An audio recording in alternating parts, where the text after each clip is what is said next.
Table 4 has been waiting 40 minutes and nobody has taken their order. The voice came from the kitchen doorway, low, controlled, carrying the specific edge of someone who has just seen something that cannot be unseen. Nobody turned to look. The man who had spoken was wearing a gray janitor's uniform, 2 sizes too large for his frame, pushing a cleaning trolley slowly across the polished floor of Gilded Crane Seoul's main dining hall. His head was down. His hands were steady. To every member of staff who glanced in his direction, he was exactly what he appeared to be. A new janitor, probably temporary, definitely not worth paying attention to. They were spectacularly wrong. Kang Il-do had owned Gilded Crane Seoul for 18 years. He had built it from a single dining room in Insadong into the most celebrated fine dining establishment in Korea. 3 Michelin stars, a 14-month waiting list at its peak, the kind of restaurant that heads of state requested specifically when visiting Seoul. His name was on every award the Korean culinary world had given in the past decade, and for the past 11 days he had been mopping its floors, because something was dying inside his restaurant, and he needed to see it up close before he could stop it. Table 4, a young French couple celebrating what appeared to be an anniversary, caught his eye. The woman's champagne glass was empty. The man's water had not been refilled. Their menus were still open in front of them. 3 servers had walked past them in the last 4 minutes without stopping. Il-do tightened his grip on the trolley. He had seen enough already, but the worst was still coming.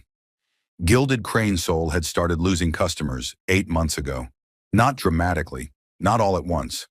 The way a great restaurant loses its soul, it had happened gradually. 1 lukewarm review here, 1 unanswered complaint there, 1 loyal customer who stopped making reservations, and when his assistant called to ask why, said simply that the experience was no longer what it used to be. Il-do had noticed the reviews first. For 15 years, Gilded Crane Seoul had maintained a perfect 5-star rating across every major platform. Then slowly the 4s started appearing, then the 3s. The complaints followed a pattern that was impossible to ignore once he saw it. Rude staff, ignored customers, long waits for basic service, tourists made to feel unwelcome and confused. He had called Shin Taiwan, his general manager, into his office 4 months ago and laid the reviews on the desk between them. Taiwan had nodded seriously and promised to address everything immediately. He had spoken about retraining programs and service standards and a new customer experience initiative he was personally going to oversee. 2 weeks later, the reviews had not improved. A month later, they had gotten worse. Il-do had tried to reach Taiwan 3 times in the past week.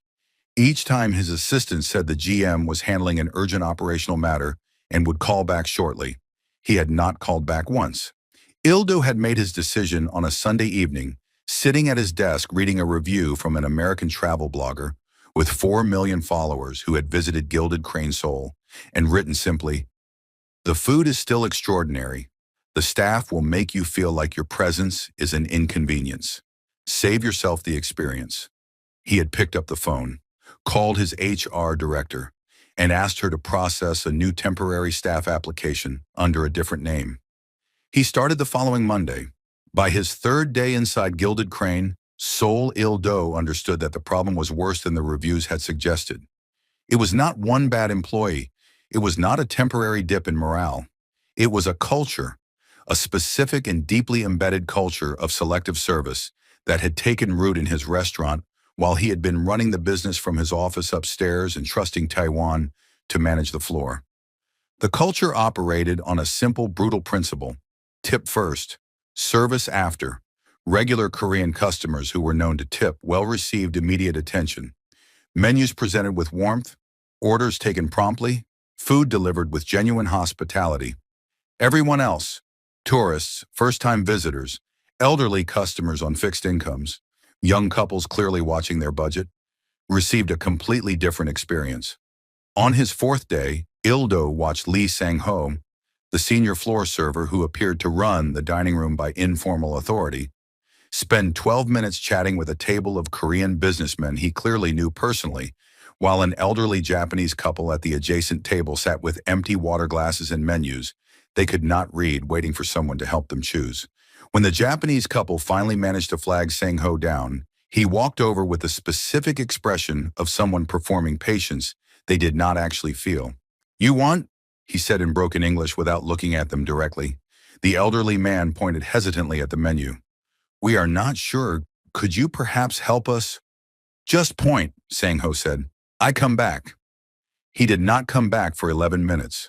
Il-do mopped the floor 3 meters away and said nothing. His jaw was set so tightly it had begun to ache. The Americans arrived on Il-do's 7th day. A family of 4, parents in their 50s, 2 college-age children, who had clearly done their research and were visibly excited to be there. The daughter was photographing the menu with genuine delight. The father was attempting to pronounce the dish names carefully and getting them slightly wrong in the endearing way that people get things wrong when they are genuinely trying. Sang-ho seated them at a table near the kitchen, the worst table in the house, tucked beside the service entrance, where the noise from the kitchen punctuated every conversation. Il-do knew from 18 years of running the restaurant that that table was reserved for walk-ins and last-minute bookings. This family had a reservation. He had checked the booking system that morning. They had booked 3 months in advance. He watched Sang-ho drop menus on their table without a word and walk away before the father could ask a single question. 20 minutes passed. The mother caught the eye of a passing server. Not Sang-ho, a younger woman named Da-un, who had been at the restaurant for only 2 months and had not yet been fully absorbed into the culture of the floor. Da-un stopped, smiled genuinely, spent 5 minutes helping them navigate the menu with warmth and patience that made the family visibly relax. Sang-ho appeared at Da-un's elbow 30 seconds after she started helping. "I have this table," he said quietly. His tone was pleasant. His eyes were not. Da-un stepped back immediately. Sang-ho turned to the family with a smile that did not reach anywhere near his eyes. "You ready to order?" The father looked slightly uncomfortable. "We had a few questions about the menu." "Everything is good," Sang-ho said. "What you want?" Il-do set his mop against the wall very carefully. The Nigerian family came in on Il-do's 9th day. A couple in their early 40s, the husband in an impeccably tailored suit, the wife in a stunning traditional fabric dress that drew genuine, admiring glances from other diners as they were seated. They had the easy, confident energy of people who dined well regularly and knew exactly what they were entitled to expect from a restaurant of this caliber. What they got was Sang-ho. Il-do watched from across the room as Sang-ho approached their table, took one look at them, and made a decision so fast it was almost imperceptible. A microscopic shift in his posture, a fractional reduction in the warmth of his smile, a barely there hesitation before he spoke. "Menu," he said, placing them on the table without making eye contact. The husband looked up. "Good evening. Could you tell us about the chef's specials today?" "Is on the menu," Sang-ho said. "Yes, but we would appreciate a recommendation if—" "Everything is special here," Sang-ho said, and walked away. The wife placed her hand over her husband's on the table. A quiet, steadying gesture that Il-do recognized immediately as the gesture of someone who had been through this before and had learned to absorb it without letting it ruin the evening. That gesture, and that small, practiced, patient gesture, moved through Il-do like something electric. He had built Gilded Crane Seoul so that nobody who walked through its doors would ever need to make that gesture. He gripped his trolley handle. Tomorrow, he decided. Tomorrow it ends. The confrontation happened on Il-do's 11th day. A British professor named Dr. Alan Webb, traveling alone, silver-haired, the kind of quiet dignity that comes from decades of genuine accomplishment, had been seated at a corner table for lunch. He had asked Sang-ho 3 times over 45 minutes for help selecting a wine pairing for his meal. Each time Sang-ho had said he would be right back, and each time he had not come back. When Dr. Webb flagged down a passing staff member and asked again, Sang-ho materialized immediately, not to help but to intercept. "I told him I will come," he said to the staff member in Korean, loud enough for the surrounding tables to hear. Then to Dr. Webb in English, "You must wait. I am busy." "I have been waiting 45 minutes, Dr. Webb said, quietly, precisely. "This is fine dining," Sang-ho said. "Fine dining takes time." Something in the British professor's expression shifted. "I am well acquainted with fine dining, young man. What I am not acquainted with is being ignored for 3/4 of an hour in a restaurant of this supposed caliber." Sang-ho's eyes hardened. "If you don't like it, If he does not like it, said a voice from directly behind Sang-ho, then we have failed him. And that is not something Gilded Crane Seoul does. Sang-ho turned. The janitor was standing 2 meters away, trolley set aside, hands loose at his sides, eyes completely calm and completely cold at the same time. Sir, this is not your... Sang-ho began. Apologize to this gentleman, Il-do said quietly, right now. The dining room went very still, not the polite conversational lull that sometimes falls over a busy restaurant between courses. A real stillness. The kind that happens when everyone in a room simultaneously understands that something significant is occurring and instinctively stops to witness it. Sang-ho stared at the janitor for a full 3 seconds. Then he laughed, a short, sharp, dismissive sound that carried further than he intended in the sudden quiet of the room. You are a janitor, he said, slowly, as though explaining something to someone of limited understanding. Go back to your trolley. Il-do did not move. Apologize to this gentleman, he said again. Same tone, same quiet, same absolute certainty. Sang-ho took a step toward him. His voice dropped, but the room was quiet enough that every word carried clearly. I have worked here for 6 years. You have worked here for 11 days. You clean floors. You do not tell me how to do my job. Get your trolley and get out of this dining room before I have you removed. Il-do looked at him for a long moment. Then he reached into the pocket of his gray janitor's uniform and removed his phone. He dialed a number, put the phone to his ear.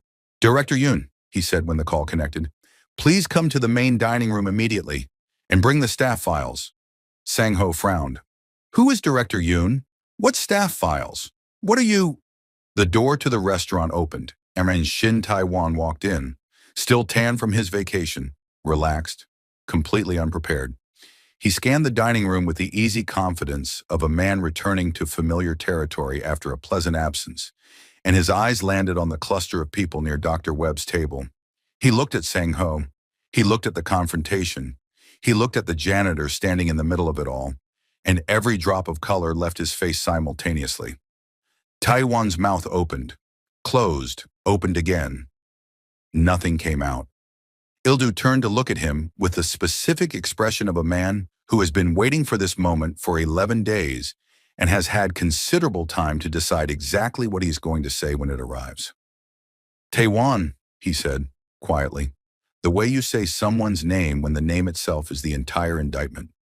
The dining room was completely silent now.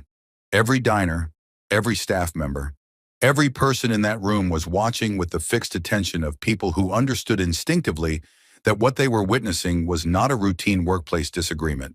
Tae-won found his voice somewhere. It came out wrong. Too high, too fast, stripped of the authority it normally carried. Sir, this is not...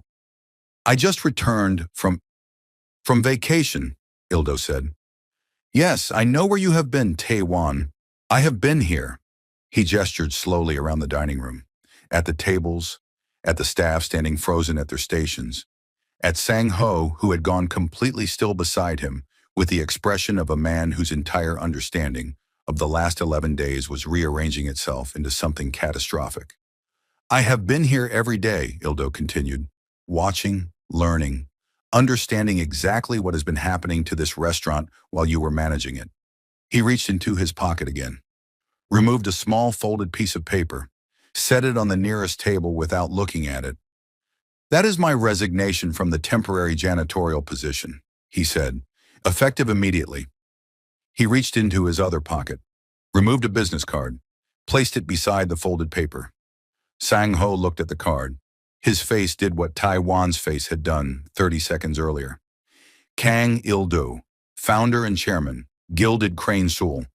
What followed was the most important 30 minutes in Gilded Crane Seoul's 18-year history. Il-do did not raise his voice once. He did not need to. He stood in the center of his dining room, still in his gray janitor's uniform, still carrying 11 days of mopped floors and pushed trolleys and witnessed humiliations. And he spoke with the quiet, absolute authority of a man standing on ground that had belonged to him for 18 years. He addressed the room entirely, staff and diners together, because he believed that what he was about to say needed to be heard by everyone present. He began with Dr. Webb. He walked to the British professor's table, pulled out the chair across from him and sat down. Something no owner of a fine dining establishment would normally do with a guest, but something that felt exactly right in this moment. He looked at Dr. Webb directly. "I owe you a personal apology," he said. "Not on behalf of my staff, on behalf of myself. Because what happened to you today happened because I was not paying close enough attention to what was being built in my absence. That is my failure. I am sorry." Dr. Webb looked at him for a moment, then nodded once. "Apology accepted," he said simply. Il-do rose, turned to the room. He spoke about what he had witnessed over 11 days. Calmly, specifically. The Japanese couple with the empty water glasses. The American family seated at the wrong table. The Nigerian couple given one-word answers. Dr. Webb ignored for 45 minutes. He named every incident without drama and without exaggeration because the truth did not need either. Then he turned to his staff. Gilded Crane Seoul was built on one principle, he said. Every person who walks through that door deserves to be treated as the most important guest we have ever served. Not because of how they dress, not because of what country they come from, not because of whether they tip before or after their meal, simply because they chose to be here, and that choice deserves our complete and total respect. He looked at Sang-ho. "Lee Sang-ho, you are dismissed. Collect your belongings and leave the premises within the hour. Your severance will be processed according to your contract." Sang-ho opened his mouth. "Do not," Il-do said quietly. One word. Absolute. Sang-ho closed his mouth and walked toward the staff room without looking at anyone. Il-do turned to Taiwan. "My office. Now." The meeting between Il-do and Taiwan lasted 22 minutes. Il-do sat behind his actual desk, on his actual floor, in his actual office. For the first time in 11 days and looked across it at the man he had trusted to run his restaurant in his absence. Taiwan had composed himself on the walk upstairs. He sat with his hands folded and his expression arranged into something professional and remorseful that might have been convincing if Il-do had not spent the past 11 days watching what Taiwan's management had produced on the floor below. "I take full responsibility," Taiwan began. "Yes," Il-do said simply. "You do." He placed a folder on the desk between them. Inside was everything. 11 days of documented incidents, times, table numbers, staff names, customer nationalities, specific interactions recorded in Il-do's own handwriting every evening after his shift ended. Detailed, precise, irrefutable. Tae-won looked at the folder and said nothing. "You were on vacation," Il-do said, "for 17 days. During which time you did not answer 3 of my direct calls, during which time the restaurant you were employed to manage descended into a culture of selective service so embedded that your senior floor staff felt completely comfortable practicing it in front of a room full of diners." He paused. "And you were not alone on this vacation." Taiwan's composure cracked slightly at the edges. Il-do did not elaborate. He did not need to. The information was simply a fact. One of many facts that had come to light during 11 days of watching and listening from behind a cleaning trolley. "Your resignation will be accepted effective today," Il-do said. "Your severance will reflect your years of service and nothing more. I wish you well, Taiwan." He stood. The meeting was over. 3 weeks after Il-do removed his janitor's uniform for the last time, Gilded Crane Seoul closed for 14 days for what the official statement called a comprehensive service excellence restoration program. Every member of floor staff was individually reviewed. 12 were let go. 8 were retained and enrolled in an intensive retraining program personally overseen by Il-do himself. 22 new staff members were hired, selected specifically for warmth, genuine hospitality, and the particular quality of attention that makes a guest feel seen rather than processed. Da-yoon, the young server who had helped the American family before Sang-ho had cut her off, was promoted to senior floor supervisor. When Il-do told her she had looked at him with genuine disbelief and said, "I only helped them because it was the right thing to do," he had smiled and said, "That is exactly why." Gilded Crane Seoul reopened on a Friday evening. The first table was reserved for Dr. Alan Webb, who had accepted Il-do's personal invitation to return as the restaurant's first guest of the new era. He was seated at the best table in the house. The corner window table with the view of Gyeongbokgung Palace lit up in the evening darkness. His wine was paired personally by the sommelier. His meal was presented by Il-do himself. At the end of the evening, Dr. Webb looked across the table at Il-do and said, "This is the restaurant I had heard about. This is what it was supposed to be." Il-do nodded. "This is what it will always be from now on." Within 60 days, the reviews had transformed completely. The American travel blogger who had written the devastating piece 8 months ago returned unannounced and posted a new review to her 4 million followers that began simply, "I do not know what happened at Gilded Crane Seoul, but whatever it was, go. Go immediately. This is the finest dining experience I have had anywhere in the world this year." The 14-month waiting list returned within 90 days. Lee Sang-ho found work at a smaller restaurant across the city. On his first week, he was rude to a table of tourists who did not tip immediately. He was let go by the end of the month. Shin Tae-won took a management role at a hotel group outside Seoul. He was competent enough at the operational side of things. He never again took a 17-day vacation without answering his phone. And Kang Il-do, founder, chairman, and for 11 days the most attentive janitor Gilded Crane Seoul had ever employed, returned to his office on the top floor and got back to the work he loved most. Building something worth being proud of, one table at a time.